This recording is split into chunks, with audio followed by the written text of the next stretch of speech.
संस्थापकाय च धर्मस्य सर्वधर्मस्वरूपिणे अवतारवरिष्ठाय रामकृष्णाय ते नमः।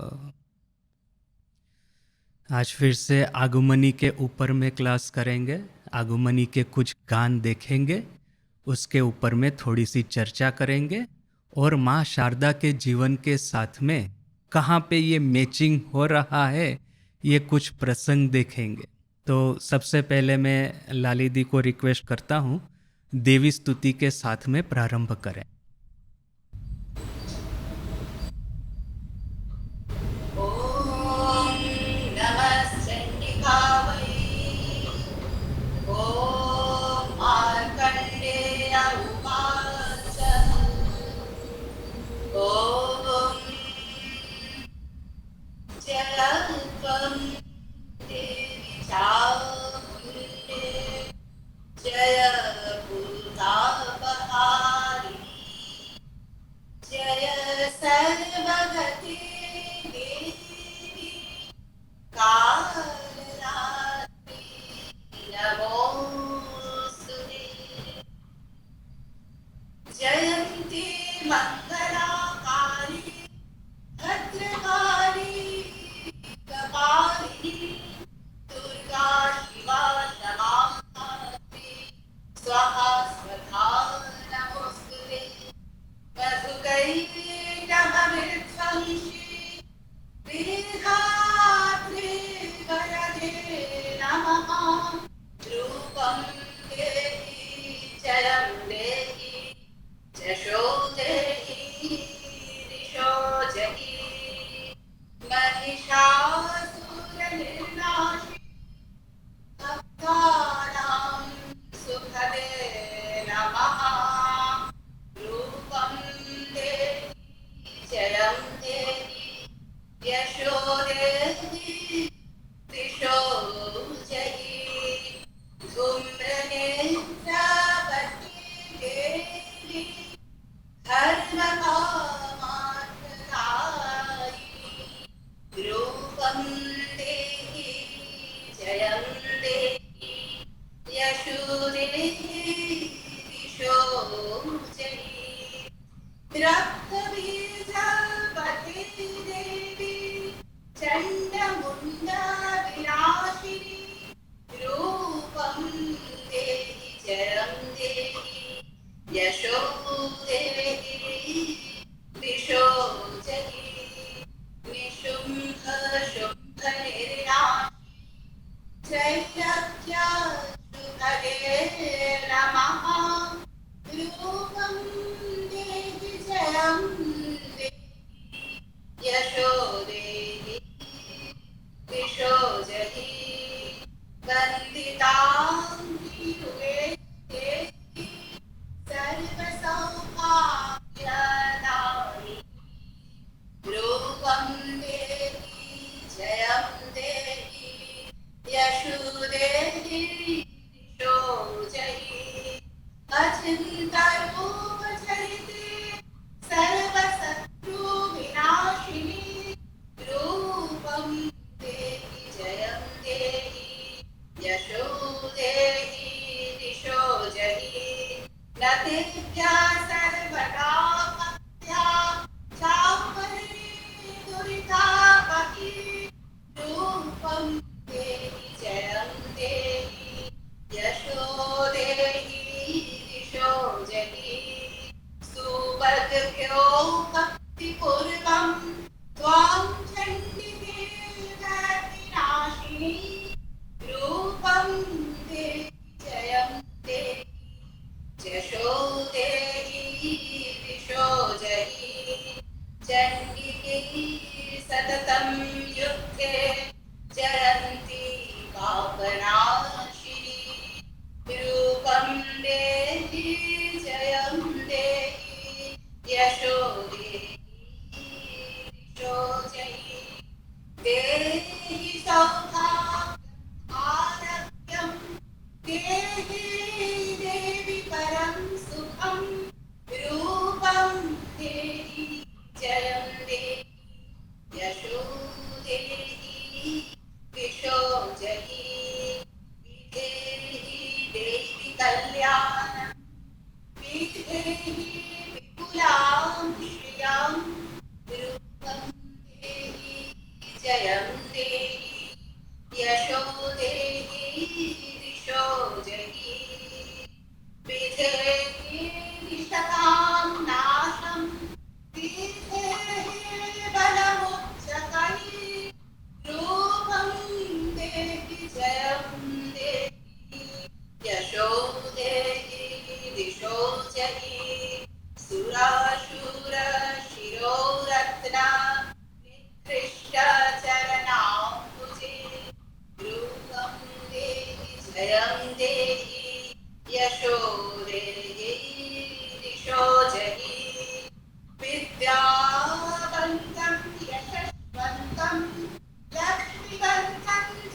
जयं देहि यशो देहि दिशो जयि वर्यं मनोरणां देहि मनोवृत्त्यनुसारिणं रूपं देहि जयं देहि यशो देहि दिशो जयि तारिणी दुर्गसंसार सागरस्याचरूपमे रूपं देहि जयं देहि यशो देहि दिशो जयि गिरं स्तोत्रं पठित्वा तु महास्तोत्रं पठेन्नरः सप्तसतीं समाराध्य परमाप्नोति दुर्लभम् इदं स्तोत्रं पठित्वा तु महास्तोत्रं पठेन्नरः सप्तशतीं समाराध्य परमाप्नोति दुर्लभम् इति अर्गलास्तोत्रं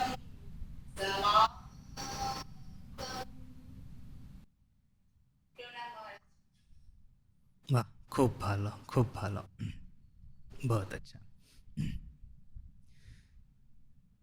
जब बच्चे का जन्म होता है तो माँ पिताजी उनके लिए तो वो बच्चा है जैसे कि हृदय का एक टुकड़ा, इतना प्रेम करते हैं बच्चे को। उनको लगता है कि ये बच्चा ही है, जैसे कि उनके जीवन का सब कुछ, जीवन का सर्वस्व धन।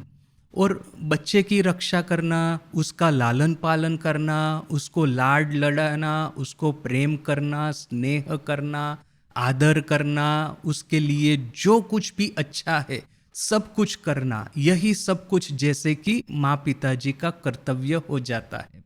हमने गिरीश घोष की वो कहानी एक बार कही थी, उसके बारे में चर्चा हुई थी हमारी, कि गिरीश ठाकुर को कहता है कि आपको मेरे पुत्र संतान के रूप में जन्म लेना होगा, क्योंकि मैं तो आपकी सेवा नहीं कर पाया।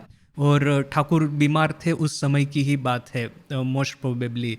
तो ठाकुर कहते हैं कि बोएगे छे अमार तोमार छेले होए जन्मावार, अर्थात कि तुम्हारा पुत्र होकर के जन्म लेने की मुझे क्या आवश्यकता है, ऐसा करके उस समय तो ठाकुर ने बोल दिया था।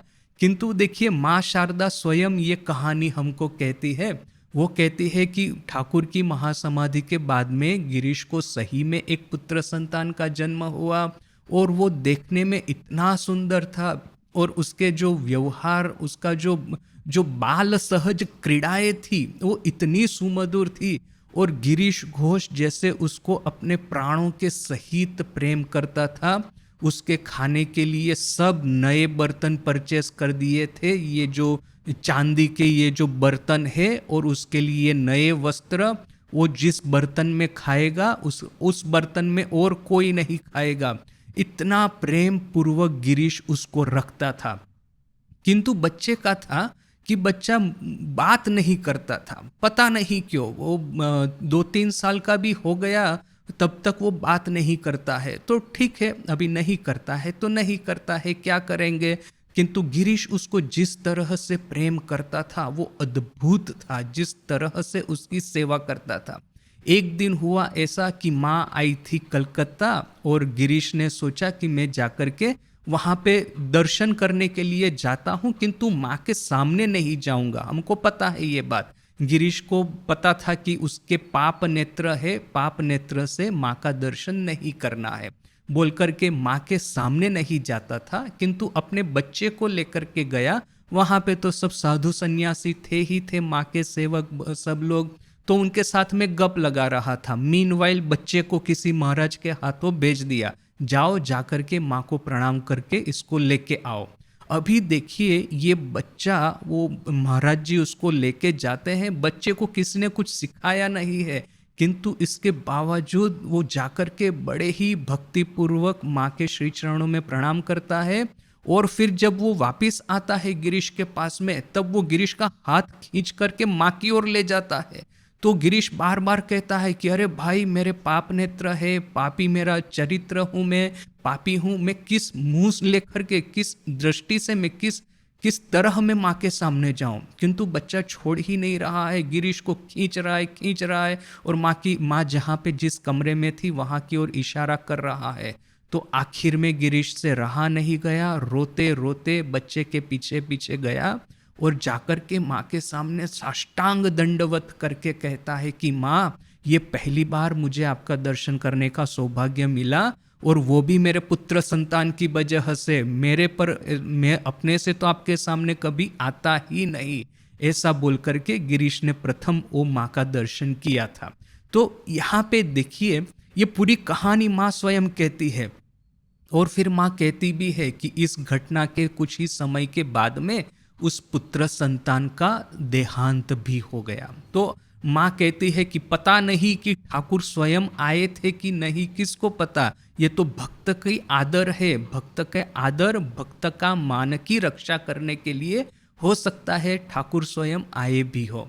तो देखिए कि जब ईश्वर स्वयं अपने घर में पुत्र या पुत्री, कन्या संतान के रूप में जन्म ग्रहण करते हैं, तो माँ और पिताजी का कितना प्रेम उनके ऊपर में बरसता है। यह वृंदावन की कहानी हमको पता है कि किस तरह से माँ यशोदा का अपने लाडले दुलारे ये बाल गोपाल पे प्रेम था। ये गोपियाँ जब ये कृष्ण कन्हैया थोड़ा सा बड़े हो गए, चलना फिरना सीख लिया, तो ये सब गोपियाँ भी गांव में देखेंगे कि सब चाहती थी कि ये कन्हैया मेरे घर में आए, ये कन्हैया मेरे साथ में बात करे। तो ये जो लाल जी थे, छोटे बाल गोपाल, सबका उनके प्रति प्रेम। और फिर जब ब्रह्मा ने वो गोप बालकों को अपहरण कर लिया, उन भगवान कृष्ण स्वयं सब गोप बालक हो गए। ये जो वत्स थे, ये जो गायों के बछड़े, वो भगवान कृष्ण स्वयं जब हो गए, तब क्या हुआ, सभी गोपियों का अपने संतानों पे, सभी गायों का अपने बछड़ों पे प्रेम कितना बढ़ गया। क्यों? क्योंकि ईश्वर स्वयं, उन्होंने पुत्र संतानों का स्वरूप धारण किया था। तो यहाँ पे देखिए कि माँ पार्वती और भगवान शिव की कहानी, जब माँ पार्वती ने हिमवान और मैना के घर में उन्होंने जब जन्म ग्रहण किया, तो पता है कि वो देवी स्वयं पुत्री संतान होकर के जन्म ग्रहण किए। तो फिर ये हिमवान और मैना की उनके ऊपर में भक्ति, प्रेम, आदर, लाड इतना ज्यादा था, जैसे कि अपने हृदय के टुकड़े की तरह उन्होंने माँ पार्वती का जतन किया था। किंतु देखिए कि किस तरह का नसीब है, माँ पार्वती का मन आ गया ये भूत पिशाचों के जो सरदार थे, उनके जो ईश्वर थे भगवान शिव के ऊपर में। और माँ ने भगवान शिव की प्राप्ति करने के लिए तपस्या प्रारंभ कर दी। प्रचंड तपस्या कर रही है। यहाँ पे भगवान शिव वो स्वयं इम्प्रेस हो गए कि अच्छा, मेरी प्राप्ति के लिए माँ इतनी तपस्या कर रही है।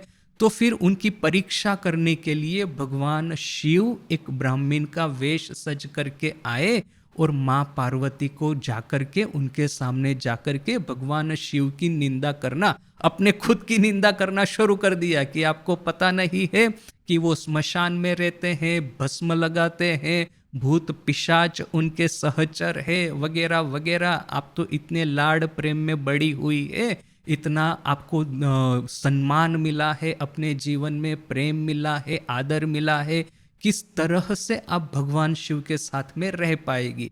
किंतु माँ पार्वती की शिव जी के ऊपर में जो भक्ति थी, जो उनके प्रति शुद्ध सात्विक प्रेम था, इतना अटल था, अड़ग था कि उन्होंने ये ब्राह्मण की किसी भी बात को स्वीकार नहीं किया। और ब्राह्मण के वेश में तो शिव जी ही थे, वो प्रसन्न हो गए और फिर उन्होंने ठीक किया, वरदान दिया कि हाँ, आप मेरे साथ में विवाह करेंगे।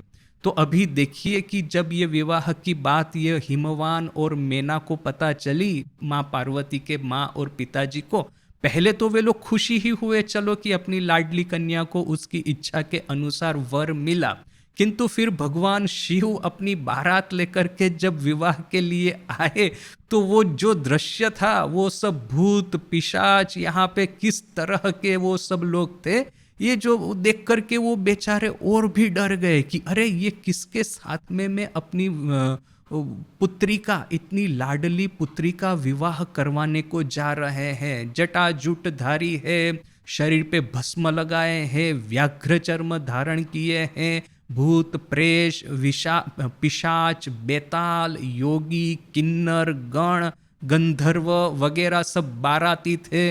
उसमें से किसी ने हड्डियों की माला पहनी थी, तो कोई नगारा बजा रहा था, तो कोई ये अजब तरह का नृत्य कर रहा था। तो इस तरह की बारात देख करके बेचारे हिमवार और मेना दोनों डर तो गए, किंतु फिर ऋषि मुनियों ने कहा कि देखिए, नारद मुनि ने कहा कि देखिए ये तो शिव महादेव स्वयं है, आदि जो पुरुष है वो स्वयं है, और पार्वती जो है वो है आदि शक्ति। इन दोनों का चीर मिलन जो है वो तो अवश्यंभावी है, वही होना ही है। सृष्टि को यदि चलना है तो इन दोनों का मिलन होना ही है। तो फिर वो माँ पार्वती का विवाह हुआ, किंतु जो उनकी जो माँ है मेना, वो सब समय इस चिंता में रहती है कि ये जो मेरी लाडली पुत्री है वो वहाँ पे किस तरह से रहती होगी, किस तरह से स्मशान में इस तरह से भूत पिशाचों से घिर करके बेचारी मेरी पुत्री का क्या हाल होता होगा। तो ये जो आगमनी गीत है वो बेसिकली क्या है कि ये जो माँ पार्वती की माँ मेना है वो अपने हृदय की आरती इन सब गीतों के द्वारा व्यक्त करती है। और फिर जब ये जो शारदीय दुर्गा पूजा का अर्थ क्या है कि माँ पार्वती अपने पिताजी के घर आती है 4 दिनों के लिए, उनके साथ में फिर से निवास करती है, और फिर जब ये पूजा समाप्त हो जाती है तो अपने जो शिव जी का घर है वहाँ पे वापस चली जाती है। तो देखिए कि यह जो पूरा जो ये है कहानी, ये हम सब ने अनुभव की है। प्रत्येक भारतीय के घर में, प्रत्येक हिंदू के घर में यही कहानी कि अपनी लाडली बेटी का विवाह करवाया है, ये बेटी अपने पति के घर गई है, इतनी लाडली कन्या, अभी पति के घर पता नहीं उसको कोई अच्छे से खाना भी खिला रहा है कि नहीं, वहाँ पे उसकी संभाल भी ले रहा है कि नहीं। और हमको तो पता है कि किस तरह से ससुराल में जो पत्नी नववधु जब आती है तो कितना कष्ट करके उनको रहना पड़ता है। अभी आजकल तो क्या है, लिबरलिज्म का युग है, फेमिनिज्म का युग है, स्त्रियों के जो अधिकार है उसके बारे में जनता और सरकार सभी लोग सचेत हो गए हैं।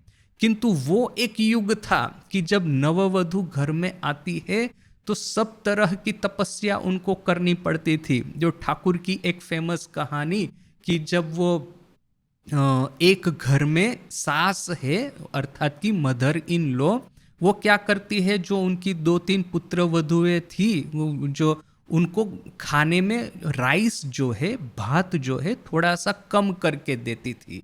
तो अभी एक उनका जो मेजरमेंट करने का ये भी था, पात्र भी था, तो उस पात्र में चावल भर करके उनको खाने को देगी। अभी इस पात्र थोड़ा सा छोटा था और इन बेचारी पुत्र वधुओं को जितनी भूख लगी है, जितने आहार की आवश्यकता है, उतना आहार उस पात्र में होता नहीं था। तो वो बेचारी थोड़ी दुखित रहती थी। एक दिन क्या हुआ, ये पात्र या कटोरी जो भी है मिट्टी का होगा शायद, वो गिरा और टूट गया। तो ये पुत्र वधुएं जो है बड़ी खुश हो गई कि चलो ये छोटा वाला पात्र टूट गया तो हो सकता है नया पात्र बड़ा होगा, तो बड़े पात्र में ज़्यादा चावल खाने को मिलेगा। तो उनकी जो सास है, मदर इन लॉ है, वो कहती है कि वो आमार हाथेर आटकेल आछे, अर्थात कि मेरे हाथ का मेजरमेंट है, आपको कभी भी मैं ज़्यादा चावल खाने को नहीं दूंगी, जो कम है वो कम ही मिलता रहेगा।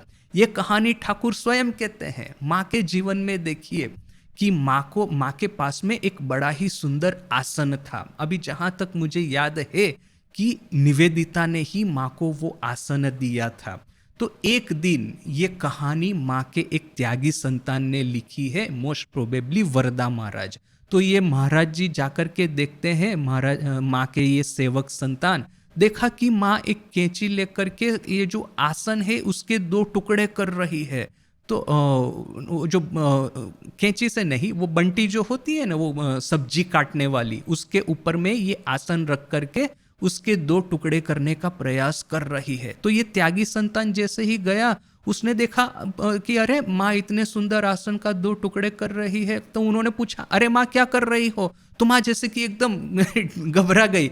अभी देखिए, माँ तो जगत जननी स्वयं है, ये पुत्र संतान है, वो तो उनका संतान के समान ही है, त्यागी संतान। उनको तो जो आदेश करेंगे वो सब करेंगे। इसके बावजूद जैसे कि माँ बालिका की तरह थोड़ा सा घबरा करके कहती है, अरे नहीं बेटा, कुछ नहीं कुछ नहीं। तो फिर ये त्यागी संतान कहते हैं, नहीं माँ, मैंने देख लिया, ये जो सुंदर आसन है उसके आप दो टुकड़े कर रही है। आप ऐसा क्यों कर रही है? आपको तो ठंड में बैठने के लिए काम लगेगा।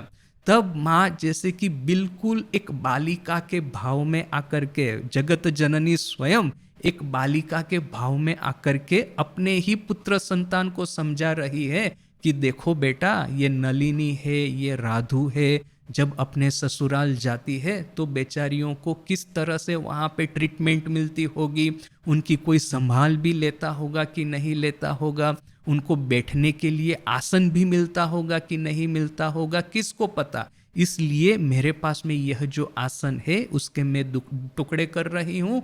एक राधु को दूंगी, एक टुकड़ा दूंगी नलिनी को, तो अपने ससुराल जाएगी तो बैठने में उनको सुविधा हो, ठंड में उनको जमीन पे न बैठना पड़े।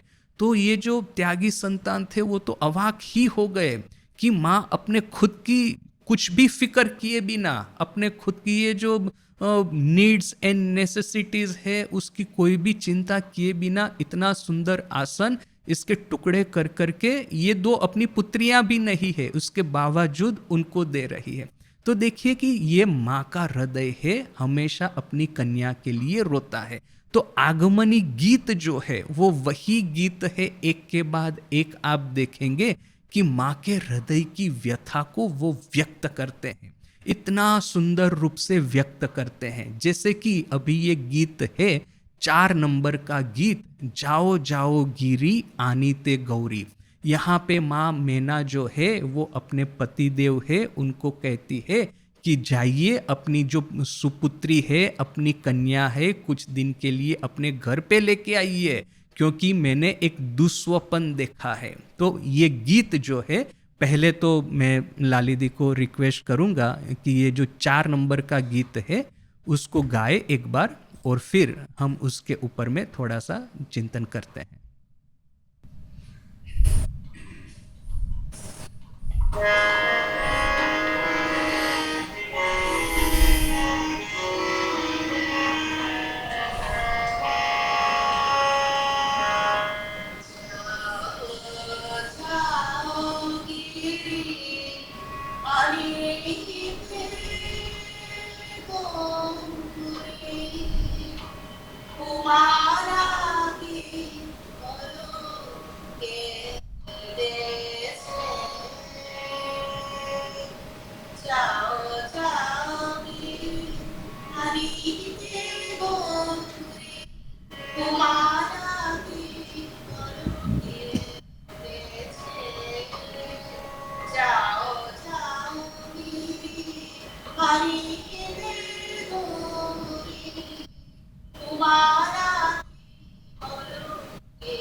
वाह, खूब भालो।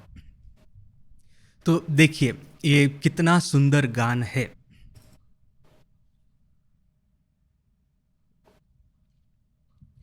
माँ के हृदय की जो आरती है, माँ के हृदय की जो व्यथा है, कितने सुंदर रूप से इसको व्यक्त किया गया है। माँ मैना गाती है, जाओ जाओ गिरी, गिरी अर्थात कि उनके पतिदेव हिमवान हिमालय स्वयं, आप जाइए। आनी ते गौरी, गौरी को लेकर के आइए। उमा नाकी बड़ो केंदे छे, ये मेरी हमारी जो पुत्री है, हमारी कन्या उमा है, वो बहुत ही रो रही है। देखे छी शोपोन नारदो बोचन, यह मैंने सपने में भी देखा है कि हमारी कन्या रो रही है, और नारद मुनि का भी यही वचन है। उमा मामा बोले केंदे छे, हमारी कन्या, हमारी लाडली कन्या माँ माँ बोल करके रो रही है। सोनार भरणी गौरी आमार, यह सुवर्ण के जैसा जिसका अंग कांति है, सुवर्ण की तरह जिनका वर्ण है, वो है हमारी गौरी। और उसका जो जमाई है हमारा, उसका जो पति है कैसा है, भांगड़ भिखारी जामाई तोमार। ये जो भिखारी है इस तरह का हमारा है जमाई, दामाद। मायर बसन भूषण सब आभरण, माँ के जो अर्थात की हमारी लाडली कन्या है, उसके जितने भी आभूषण है, ताओ बेचे ना की भांग खेए छे, उसको भी बेच करके वो भांग खा रहे हैं। देखिए ये जो कॉन्ट्रास्ट है, ये कितना सुंदर कॉन्ट्रास्ट है कि अपनी जो कन्या है वो सुवर्ण वर्ण की कन्या है, उसका इतना सुंदर चरित्र है, उसमें इतने सुंदर संस्कार है, जिस घर में जाएगी उस घर को उजाला कर देगी। किंतु जमाई कैसा है उसकी कंपेयर में, कि वो भांगखोर है, वो नशाखोर है, नशेड़ी है। अपनी कन्या के जितने भी आभरण है, आभूषण है, जो सुवर्ण के जो जवाहरात है, वो उनकी जो नशे की ये है उनका जो इतना आकर्षण है नशे के प्रति, कि बाकी जब पैसा नहीं रहता है नशा करने के लिए, भांग खरीदने के लिए, तो अपनी कन्या के ये आभूषण बेच करके वो भांग खरीदता है और भांग का सेवन करता है। देखिए कि बहुत सारी जो माँ होती है, पिताजी होते हैं, उनके मन में हमेशा यह डर होता ही है कि अपनी जो कन्या है वो पति के घर जाकर के कैसे रहेगी। देखिए एग्जैक्टली ऐसा जो प्रसंग है, एग्जैक्टली ऐसा कि माँ के जीवन में है। हमको पता है, गंभीरानंद जी महाराज की जीवनी का पाठ किया था, तब हमने ये प्रसंग देखा था, बड़ा ही सुमधुर प्रसंग, कि जब माँ शारदा के साथ में श्री रामकृष्ण देव का विवाह हुआ, तो उस समय रिवर्स था। आजकल क्या है, दहेज ये लड़की वाले देते हैं, किंतु उस समय ठाकुर के घर से माँ को 300 रुपये का पण दिया गया था, दहेज दिया गया था। अभी वैसे ही तो ये शिव का संसार है, ठाकुर का घर, ऊपर में से इतना रुपया दहेज का दिया गया है, और फिर उसके बाद में जो विवाह का जो खर्चा होता है वो तो है ही है। तो फिर ये माँ को पहनाने के लिए आभूषण वगैरह कहाँ से आएंगे। तो वहाँ पे गांव के जमींदार लाहा बाबू थे, उनके पास में से मांग करके चंद्रामणि देवी श्री रामकृष्ण देव की माता जी, उन्होंने आभूषण ये लाहा बाबू जो कामारपुकुर के जमींदार थे उनके पास में से लेके आई और माँ शारदा को विवाह के समय सुंदर रूप से सजाया था। अभी विवाह के बाद में माँ कामारपुकुर आई ठाकुर के साथ में कुछ दिन रहने के लिए। अभी जिस दिन रात को वो सो गई है उस दिन चंद्रामणि देवी बड़ी ही दुखित है, बड़ी ही चिंतित है। सोच रही है कि अरे मेरी जो ये लाडली कन्या नई पुत्री मेरे घर में आई है, वो तो इतने सुंदर आभूषण पहन करके कितनी सुंदर दिख रही है। ठाकुर ने ही तो कहा था ना, शारदा सरस्वती ताई साजते भालोबासे। शारदा सरस्वती स्वयं है, वो स्वयं देह धारण करके आई है, इसलिए उनको सजना धजना अच्छा लगता है। तो सुवर्ण के अलंकार पहनी हुई ये छोटी सी बालिका 6-7 साल की, अभी वो कितनी सुंदर दिख रही है। अभी किंतु ये गहने तो वापिस करने होंगे लाहा बाबू को, क्योंकि मांग करके लाए हैं, उनके पास में से उधार लाए हैं। तो अभी माँ बेचारी चंद्रामणि देवी किस मुंह से माँ शारदा के पास में गहने वापिस मांगेगी। तो वो बड़ी चिंतित थी। तो फिर ठाकुर ने पूछा माँ को, ठाकुर समझ गए कि माँ चिंतित है। तो ठाकुर ने पूछा कि माँ आप चिंतित क्यों है। तो चंद्रामणि देवी कहती है कि बेटा ये गहने तो लौटाने होंगे, किंतु ये इतनी सुंदर पुत्रवधू है मेरी, उसको कहने की मेरी इच्छा नहीं हो रही है, मेरा जी नहीं जा रहा है कि उसके पास में ये गहने में मांगो। तो ठाकुर कहते हैं आप चिंता मत कीजिए, जब ये बालिका सो जाएगी तो उनके श्री अंग से मैं कौशल पूर्वक इस तरह से गहने निकालूंगा कि उनको पता भी नहीं चलेगा, फिर ये आप गहने वापस कर दीजिएगा। तो हुआ भी वही कि जब माँ शारदा शयन की वो सो गई, तब ठाकुर ने बड़े ही कौशल पूर्वक गहने निकाल लिए और माँ चंद्रामणि देवी को दे दिए। माँ को पता भी नहीं चला। किंतु जब दूसरे दिन माँ की नींद खुली और देखा कि जिस गहने जिस आभूषण पहन करके वो सोई थी वो तो सब अदृश्य हो गए हैं। अभी क्या है, छोटी बच्ची है, उसको तो आभूषण के नाम भी नहीं पता है, किंतु सजना धजना तो अच्छा लगता है। माँ सरस्वती का अंश है, आद्याशक्ति स्वयं आई है पृथ्वी पे। तो फिर वो माँ चंद्रामणि देवी को अपने अंग पे, श्री अंग पे इशारा करके पूछ रही है कि मैंने यहाँ पे यह जो सब गहने पहने हुए थे वो कहाँ गए। तो माँ चंद्रामणि देवी की आंखों में से आंसू आ जाते हैं और छोटी बच्ची शारदा को अपनी बाहुओं में भर करके कहती है कि बिटिया अभी तो हमारी ये शक्ति नहीं है कि तुमको सोने के गहने से सजाए, किंतु एक दिन अवश्य आएगा कि जब मेरा बेटा रामकृष्ण तुमको जितने चाहे उतने आभूषण दे देगा। तो देखिए कि ये जो बात चंद्रामणि देवी ने कही थी वो भविष्य में किस तरह से सच होती है, किंतु वो तो भविष्य की बात है। अभी उसी दिन किंतु हुआ ऐसा कि जयराम बाटी से माँ के एक चाचा उनको देखने के लिए आए और जैसे ही आकर के देखा कि हमारी इतनी लाडली बिटिया, उनको इतने सुंदर गहनों से सजाया गया था, सब गहने उन्होंने वापस ले लिए हैं, तो वो बड़े ही क्रोधित हो गए और फिर माँ शारदा को अपनी गोद में उठा करके जयराम बाटी वापस ले गए। तो देखिए कि ये वही कहानी मैना को जो चिंता हो रही थी कि ये भगवान शिव माँ पार्वती के गहने बेच करके भांग खाते हैं, यहाँ पे ये भगवान रामकृष्ण वो भांग तो नहीं खाते इस अर्थ में कि वो जो नशे वाला चीज है, किंतु भांग से भी जो सुपर भांग होती है वो सब समय भाव में रहते थे। भगवान शिव भांग खाते थे तो भगवान रामकृष्ण भाव खाते थे। तो ये भाव में जिस तरह से रहते थे, इस भाव में रह करके उन्होंने जगत तो छोड़ दिया, किंतु इस तरह के सोने के संतानों को उन्होंने अपने भाव के माध्यम से प्रसव किया। यही राखाल, यही स्वामी जी, यही अपने एक के बाद एक शरत महाराज, शशि महाराज, उन्होंने रामकृष्ण संघ की रचना की। और फिर देखिए कि किस तरह से चंद्रामणि देवी का जो वचन है वो सत्य हुआ है कि जब राधु का विवाह हुआ उस समय वो ताजपुर का जमींदार का घर था। अभी उन लोगों के घर विवाह देना है, तो माँ का भी तो शिव का ही संसार था, माँ के भाइयों का कहाँ वो राधुओं को गहने से सजाएंगे।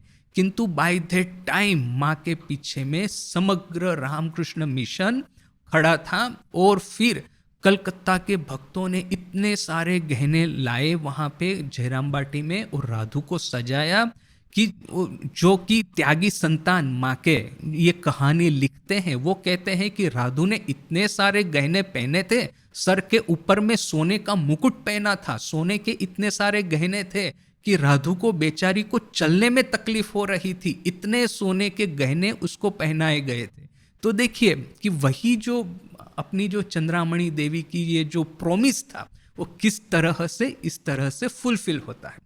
तो देखिए कि ये भगवान शिव उनके बारे में कहते क्या है, शिव महिम्न स्तोत्र में लिखा गया है, श्मशानेश्वा क्रीड़ा स्मरहर पिशाचाह सरचरा।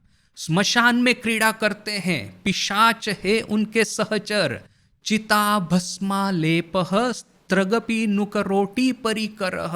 चिता की भस्म से आलेपित है और नरमुंड की माला धारण किए हुए हैं। अमंगल्यम शीलम तव, जिनका समग्र स्वभाव, जिनका स्वांग अमंगलमय है। अमंगल्यम शीलम तव भवतु नाम एवं अखिलम, आपका समग्र जो कुछ है सब कुछ अमंगलमय है। स्मशान, पिशाच, चिता की भस्म, नरमुंड की माला, सब कुछ अशुभ है, अमंगलमय है।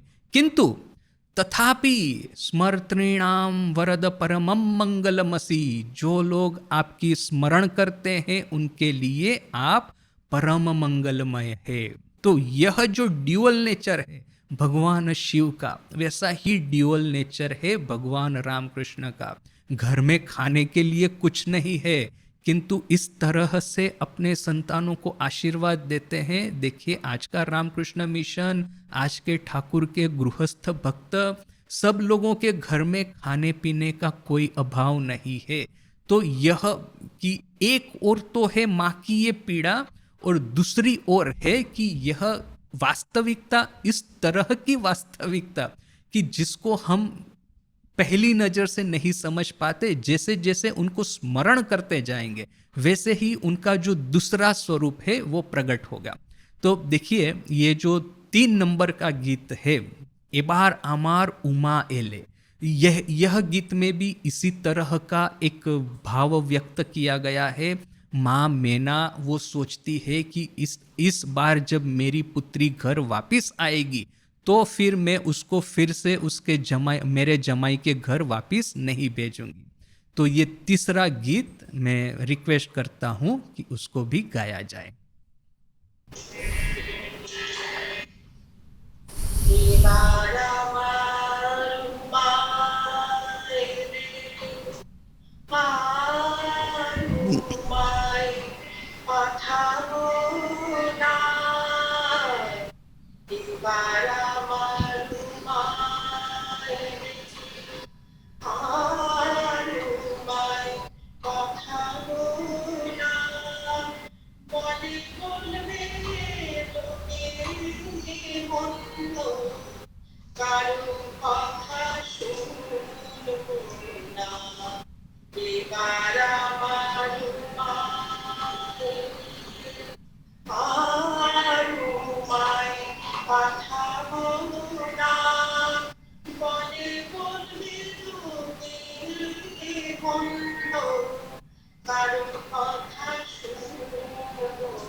ছড়া জামাই বলে মারবো না এবার আমার মায়ের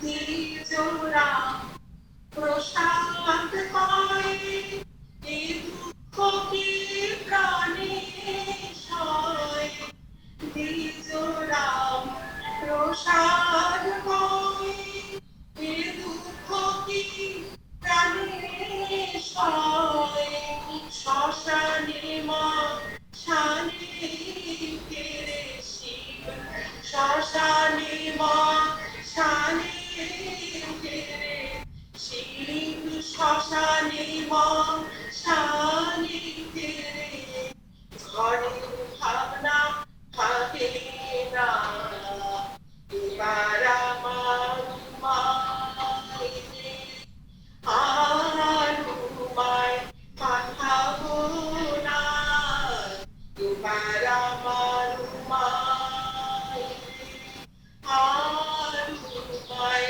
পাঠাবো না মনে করবে লোকে মন্দ কারো কথা শুনবো না এবার আমার মায়েরে এবার আমার মায়েরে এবার আমার মায়েরে আর তোমায় পাঠাবো না।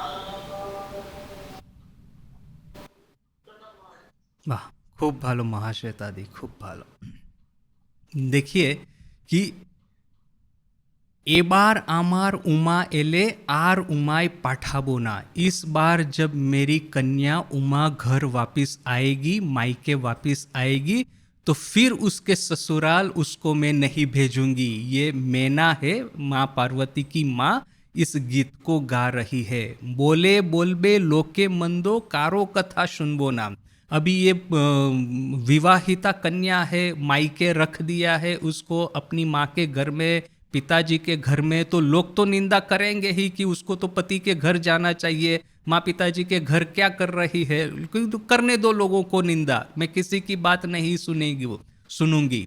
यदि ऐसे मृत्युंजय, अभी ये उनके जो पति है मृत्युंजय स्वयं भगवान शिव, वो यदि आएंगे अपनी पत्नी को वापस लेने के लिए, उमा ने बार कथा कहे, यदि कहेंगे कि उमा को वापस दे दो, तो क्या करेंगे, माए झिए करबो झगड़ा, माँ और पुत्री कन्या दोनों झगड़ा करेंगे उनके पति के साथ में। जामाई बोले मानबो ना, यदि दामाद कहते हैं कि कन्या को वापस दे दो, तो भी बात सुनेंगे नहीं। द्विज राम प्रसाद कोय ए दुखों की प्राणेशोय। राम प्रसाद कहता है कि क्या यह दुख हमारे प्राण में सहन होगा।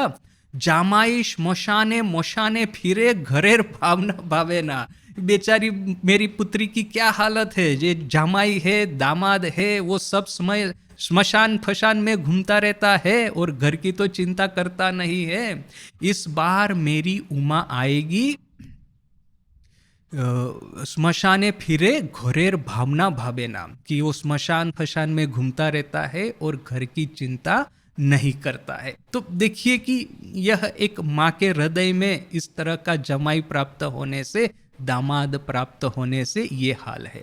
यह एग्जैक्टली आप देखिए कि खास करके ये बोले बोलबे लोके मंदो, ये जो लोग निंदा करते हैं जब इस तरह से पुत्री का विवाह होता है, इस तरह के दामाद के साथ में जिसके बारे में सब तरह की बातें चलती रहती है। तो देखिए कि जब विवाह के बाद में माँ शारदा देवी जयराम बाटी में रह रही है, तो जयराम बाटी में सब तरह की ये सब कहानियाँ फैल रही है। पहले तो वो बीच बीच में समाचार आता है दक्षिणेश्वर से कि वो जो रामकृष्ण है अपनी ये जो शारदा के पति, वो वहाँ पे पता नहीं क्या सब करते रहते हैं, दिगंबर होकर के रहते हैं, कभी माँ माँ बोल करके रोते रहते हैं, कभी वो समाधि में चले जाते हैं, जड़ हो जाते हैं। जो माँ काली को खिलाने का जो आहार है, माँ काली को ऑफर करने का जो भोग है बिल्ली को खिला देते हैं। ये पता नहीं किस तरह का पागलपन उनके सर पे सवार हो गया है, बीच बीच में बेहोश हो जाते हैं, पता नहीं नशा करते हैं कि क्या करते हैं। इस तरह की सब तरह की कहानियां जयराम बाटी में चलती है और माँ की ओर इशारा करके सब लोग कहते हैं कि देखिए ये पागलेर स्त्री, एक पागल की पत्नी है। और फिर जैसे अपना दुख जताने के लिए, किंतु ये लोगों का ऐसा होता है ना कि दूसरों का दुख देख करके किसी किसी को आनंद आता है, तो किंतु वो लोग करेंगे क्या, मुंह से दुख दिखाने के तो जाएंगे किंतु भीतर भीतर से उनको आनंद आता रहेगा। तो वे लोग मुंह से बोलेंगे तो सही सहानुभूति के वचन कि ये श्यामार मेर खेपा जामायर संगे बे होए छे। श्यामा अर्थात की श्यामा सुंदरी देवी माँ की माँ। तो ये श्यामा की कन्या का एक पागल जमाई के साथ में विवाह हुआ है। इस तरह की बातें मुंह से तो बोलेंगे, भीतर भीतर में हो सकता है कि आनंद आता हो। तो जब माँ शारदा यह सब कुछ देखती थी तो बेचारी दुखी हो जाती थी, किस हिसाब से वो अपने पति की निंदा सहन करे। ये माँ सती का भी तो वही था। दक्ष अपने पिताजी है वहां पे यज्ञ में गई थी, देखा कि पिताजी सबके सामने उनके पति देव की निंदा कर रही है, तो सहन न कर पाई और अग्नि में अपने देह की आहुति दे दी। तो यहाँ पे माँ शारदा भी बेचारी अपने पति की निंदा कैसे सहन कर पाएंगी। तो वो अकेली अकेली रहती थी और कहीं जाती नहीं थी, बस वो एक भानु पीसी बोल करके एक उनकी ये थी सहृदया, उनके घर पे वो रहती थी। उनके घर का जो वरांडा है वहां पे जाकर के वो अपना आंचल बिछा करके कभी कभी सोई रहती थी। अभी देखिए कि ये भानु पीसी वो वही है जिन्होंने श्री रामकृष्ण देव का जो सही स्वरूप है वो पहचाना था, और इसीलिए उन्होंने ये माँ शारदा को कहा था कि ये हर गौरी की कहानी याद करके एक गान के छल में, गान के भाव से माध्यम से कहा था, नातनी तुई जेमन शुरूपा तोर बर जुटे छे नेंगटा खेपा। नातनी अर्थात की ये मेरी कन्या, तुम जितनी सुरूपा हो, तुम जितनी सुंदर हो, तो वैसा ही तुम्हारा वर मिला है नेंगटा खेपा। नेंगटा अर्थात की नंगा, खेपा अर्थात की पागल। ये पागल दिगंबर आपको तुम जितनी सुरूपा हो, जितनी सुवर्ण वर्ण तुम्हारा देह है, जितनी सुंदर हो देखने में, उतना ही एक पागल दिगंबर तुम्हारा जमाई, तुम्हारा पति तुमको मिला है। तो किंतु देखिए कि ये भानु पीसी थी, वो किंतु समझती थी ये नेंगटा खेपा, ये पागल दिगंबर कौन है, शिव स्वयं है। तो वो एक थी कि जिनकी माँ के प्रति सहानुभूति थी, किंतु बाकी सबका देखिए कि माँ के प्रति या तो फिर कटाक्ष भाव था या तो फिर ये फेक सिंपैथी वे लोग दिखाते थे। तो जिस तरह से माँ पार्वती को इस तरह से लोगों की ये बातें सहन करनी पड़ती थी, उनकी माताजी जो है मैना, उनको लोगों के यह जो ताने हैं वो सहन करने पड़ते थे, वैसे ही माँ शारदा देवी को भी यह सब कुछ सहन करना पड़ता था। और यह सब कुछ सहन करने के बावजूद जो एक बात माँ सती, माँ पार्वती में थी, वो माँ शारदा में अपने पति देव के ऊपर में कभी भी संदेह नहीं किया, कभी भी शक नहीं किया, कभी भी डाउट नहीं किया। और इसीलिए जब समय आया शिव और पार्वती के मिलन का, शिव और शक्ति के मिलन का, तब माँ शारदा के मन में स्वयं ये बात जागृत हुई कि चलो मैं खुद अपनी नजरों से भगवान का दर्शन करके आती हूँ, मेरे पति देव का, कि यह लोग जो सब बोल रहे हैं कि वो पागल है, पागलों की हरकत करते हैं, तो यह सब सही है कि नहीं। मैं खुद दक्षिणेश्वर कलकत्ता जाऊंगी, अपनी नजरों से उनका दर्शन करूंगी। और फिर यह बात उन्होंने जब उनके पिताजी को पता चली, रामचंद्र को, तो उन्होंने कहा कि चलो मैं ही तुमको लेके जाता हूँ। तो वो जो प्रथम यात्रा थी जयराम बाटी से दक्षिणेश्वर जाने की, वो पूरी तपस्या से भरपूर थी। हमको पता है कि किस तरह से रास्ते में माँ को बुखार आ गया, और वो बुखार भी ऐसा कि कुछ समय के लिए तो प्राण का संदेह हो गया। तो वहीं पे बुखार में माँ बेचारी पड़ी हुई है, उनके पिताजी बड़े मायूस है, वो वहाँ पे, और इस रास्ते में तो कहाँ डॉक्टर वगैरह मिलने वाले हैं, तो वो भी बेचारे ईश्वर के सामने अपनी पुत्री की प्राणों की रक्षा करने के लिए प्रार्थना कर रहे हैं। यहाँ पे माँ बेहोश होकर के पड़ी है। उस समय एक दर्शन हुआ कि एक श्याम वर्णा स्त्री उनके सामने आकर के बैठी और उनके देह के ऊपर में अपना शीतल हाथ रखा। तो जैसे ही ये शीतल हाथों का स्पर्श हुआ, ये बुखार की जो ज्वाला है, बुखार का ये जो हीट है, गर्मी है, वो धीरे धीरे करके शीतल होने लगा। तब फिर माँ शारदा ने पूछा कि तुम कहाँ से आई हो? तो ये श्याम वर्णा स्त्री ने कहा, मैं दक्षिणेश्वर से आई हूँ। तो फिर माँ आश्चर्यचकित होकर के कहती है, अच्छा, मैं भी तो दक्षिणेश्वर ही जा रही हूँ।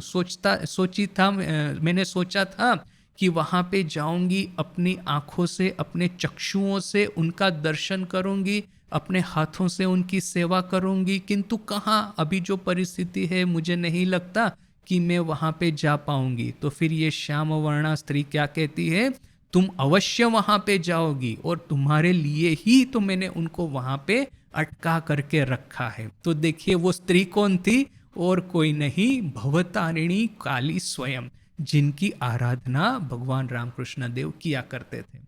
तो फिर दूसरे दिन देखा गया कि माँ शारदा का बुखार है वो ठीक हो गया है, वो फिर से स्वस्थ हो गई है, और फिर दूसरे दिन से उन्होंने चलना शुरू किया। तो धीरे धीरे करके वे लोग दक्षिणेश्वर पहुंच गए। दक्षिणेश्वर जाकर के देखा, जैसे ही भगवान रामकृष्ण देव का दर्शन किया, उन्होंने इतने आदर के साथ में, इतने स्नेह और प्रेम के साथ में उनका स्वागत किया कि माँ के मन में जो कुछ भी संदेह की एक रेखा भी यदि उसने जन्म ली होगी, माँ के मन में जो ये एक विमर्श भाव होगा, वो सब कट गया, और अपने पति देव के प्रति फिर से वही श्रद्धा और आदर वो पुनः जागृत हो गया। तो ये देखिए कि माँ पार्वती की कहानी और माँ शारदा की कहानी। इसके बाद का जो कुछ गीत है, उसमें धीरे धीरे करके ये जो माँ के दूसरे स्वरूप हैं, वो धीरे धीरे करके प्रकट होते जाएंगे, जिसको कि अभी हम कल देखते हैं। आज यहीं तक। ओम शांति शांति शांति। हरि ओम तत्सत। श्री राम कृष्णार्पणमस्तु।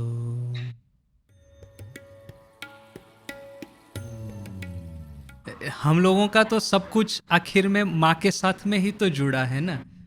अभी पौराणिक जितनी भी कहानियां हैं, तो वही तो नारायण और नारायणी फिर से आए हैं लीला करने के लिए। तो ये लीला तो सब समान ही है। उस वैदिक युग में जो एदेर जीवनेर महात्म्य, तो इन लोगों के जीवन का जो महात्म्य है ठाकुर और माँ का, वो तभी तो समझ में आएगा। अभी देखिए, दुर्गा है या माँ काली है, उनका महात्म्य सहज गम्य है, सहज स्पष्ट है। किस अर्थ में कि दानवों का संहार किया है, तो वो तो एकदम नजर से दिख जाता है कि हाँ, वो शुंभ निशुंभ रक्त बीज ये वो सब राक्षसों का संहार किया, तो फिर चलो भी उनकी महिमा है। किंतु माँ और ठाकुर, उन्होंने वैसे कोई राक्षसों का संहार तो किया नहीं, और ऐसा नहीं था कि राक्षस की कमी थी। ये जो ब्रिटिश राज था भारत में, इस तरह से भारतीयों का शोषण करता था कि हम लोगों की जो आज की दुरावस्था है, वो उसी के दिनों की प्रारंभ हुई है। तो हो सकता है कि उन्होंने पौराणिक रूप यदि धारण किया होता, तो ये ब्रिटिश गवर्नमेंट के जितने भी सेना है, ये जितने भी उनकी गन बोट है, उसको मार के भगा दिया होता। किंतु ऐसा नहीं करके ठाकुर वो दक्षिणेश्वर में बैठे थे, माँ वो जयराम बाटी, कोआलपाड़ा, यहाँ कलकत्ता में आकर के उद्बोधन मायरबाड़ी भक्तों को आशीर्वाद देने के अलावा और कुछ नहीं किया। मैंने ऊपर ऊपर से ऐसा लगता है। तो फिर प्रश्न होगा कि भगवान शिव और माँ पार्वती, या तो फिर ये नारायण और नारायणी, इनकी जो हम आराधना उपासना करते हैं, तो वही आराधना उपासना हम ठाकुर और माँ की क्यों करें? उन्होंने कौन से राक्षसों का संहार किया है? उन्होंने कौन से महाभारत का युद्ध जीत लिया है? उन्होंने कौन से 10 सर वाले वो रावण का वध किया है? तो एक्चुअली उन्होंने संशय राक्षस का वध किया है। आज के युग में जो हमारे हृदय में संशय है कि हाँ चलो दिखावे के लिए मंदिर में जाते हैं, किंतु हृदय से तो ऐसा कोई भाव नहीं आता है। जो झूठ बोलना, जो चीटिंग करना, डिसऑनेस्टी रखना अपने जीवन में, वही चलता ही रहता है मंदिर में आने के बाद में भी, जाने से आने के बाद में भी। तो फिर क्या है, वो संदेह है हमारे हृदय में, उसका वध किया है। तो अभी ये महात्म्य ठीक ठीक समझना होगा ना, तो ये पौराणिक जितने भी पात्र है उनके जीवन के साथ में ठाकुर और माँ के जीवन का मेल बिठाना होगा, तब अच्छे से आप समझ पाएंगे कि कहाँ पे क्या मैच हो रहा है। देखिए इसमें क्या है कि जितने भी टीचर है उन सबका अपना अपना एक थिंकिंग रहता है। भारतीय आध्यात्मिकता बहुत विराट है, उसमें सब तरह की संभावनाएं निहित है। आप यदि एक टीचर को फॉलो करते हैं तो उनको करते जाइए, उनके ऊपर में श्रद्धा रख करके। फिर एक टीचर की बात दूसरे को करके उनका ओपिनियन पूछना, उससे क्या होगा कि आप ना ही उनको फॉलो कर पाएंगे ना ही इनको ठीक से फॉलो कर पाएंगे। तो सबका अपना मंतव्य है, जिसके ऊपर में अपनी श्रद्धा बैठे उनको आप फॉलो कीजिए। रामकृष्ण संघ में मंत्र के बारे में ऐसे कोई कठिन नियम नहीं है। ऐसा नहीं है कि इसी परिस्थिति में करना है या उसी परिस्थिति में करना है। देखिए ठाकुर माँ का बनाया हुआ आहार करते थे तो ठाकुर स्वस्थ रहते थे। तो फिर ठाकुर एक बार उन्होंने देखा कि फिर महीने में 3 दिन जो है माँ आहार नहीं बनाती। तो फिर ठाकुर ने माँ को कहा कि ये जो 3 दिन तुम आहार नहीं बनाती हो, मेरे लिए खाना नहीं बनाती, तो मेरा देह जो है, मेरा स्वास्थ्य बिगड़ जाता है। तो तुम एक काम करो, वो 3 दिन भी तुम ही मेरे लिए खाना बनाना। ये काली मंदिर का जो प्रसाद आता है उसमें इतना मसाला फसाला डाला है, मेरे से सहन नहीं होता, मेरा हेल्थ बिगड़ जाता है। तो माँ ने कहा कि ये 3 दिन तो स्त्रियां खाना नहीं बना, कोई भी शुभ कार्य नहीं कर पाएंगी, तुम्हें किस तरह आपके लिए खाना बनाओ। तो ठाकुर कहते हैं कि देखो मैं खाऊंगा, मेरे लिए बनाओ, मैं कहता हूं तुम बनाओ, इससे कोई कुछ दिक्कत नहीं होने वाली। तो फिर माँ इस तरह से ठाकुर के लिए खाना बनाती है और ठाकुर खा करके सुस्त रहते हैं। और फिर वो माँ को कहते भी है, देखो तुम जो खाना बनाती हो तो खा करके मेरा कैसा सुस्त रहता हूँ। तो क्या है कि रामकृष्ण विवेकानंद भावधारा बड़ी लिबरल है, ऐसा कोई हार्ड एंड फास्ट रूल अपने यहाँ पे नहीं होता। एक जनरल पवित्रता मेंटेन करनी होती है। जितना नियम आप बढ़ाते जाएंगे उतना ही हमारे सर पे ये कंस्ट्रेंट बैठती जाएगी। मैं जब ज्वाइन करने के लिए आया था ना, तो चेन्नई टी नगर सेंटर में गया था सबसे पहली बार ज्वाइन करने के लिए जो आया था। तो कमलानंद जी थे वहाँ पे हेड।